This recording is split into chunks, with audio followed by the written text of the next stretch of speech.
He taught us, Muhammad ibn Abdullah sallallahu alayhi wasallam, that this wealth, my dear brothers and sisters, is not ours.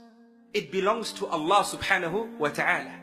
Allah said He bought it from us in exchange for Jannah. In exchange for Jannah. And that is why we will be answerable regarding the time that we've spent and the wealth that we've spent when we meet Allah subhanahu wa ta'ala on the day of Qiyamah. If this time and this wealth was yours and mine, why should we be answerable about this time and wealth when we meet Allah subhanahu wa ta'ala on the day of Qiyamah? Why? It's ours. But no, my dear brothers and sisters, it belongs to Allah. And Allah in His divine wisdom and mercy, He lent it to us in different proportions. Thus, He gave some people and lent them more time, so they lived longer. And others, He gave them less time, so they didn't live as long. And with others, He lent them more wealth, so they were richer. And others, He didn't lend them that much wealth, so they were slightly poorer.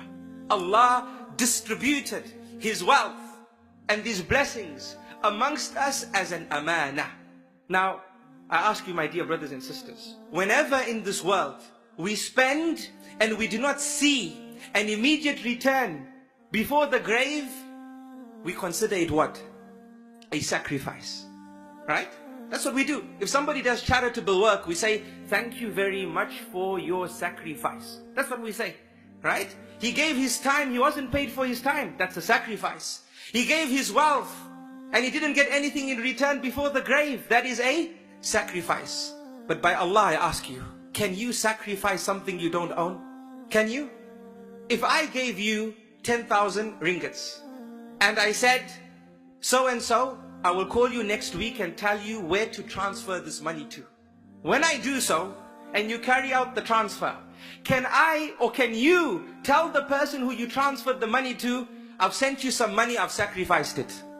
Can you do that? You can't. It wasn't your money. You did no sacrifice whatsoever. You cannot sacrifice what you don't own, my dear brothers and sisters. If you understand that Allah has bought your time and He's bought your wealth in exchange for paradise, and He is the owner of this time and He is the owner of this wealth, we are not sacrificing anything, my dear brothers and sisters. We don't own it. But Allah is most merciful. He is perfect from ever and is perfect forever. He doesn't need you to spend in His path for Him to be greater. And if you don't, it won't remove from His majesty subhanahu wa ta'ala. When you do spend the way He has instructed you to do, and from your time and your wealth, what happens? Allah rewards you. And what do you call this situation? When you spend something and you get something greater in return, what is that called? Investment.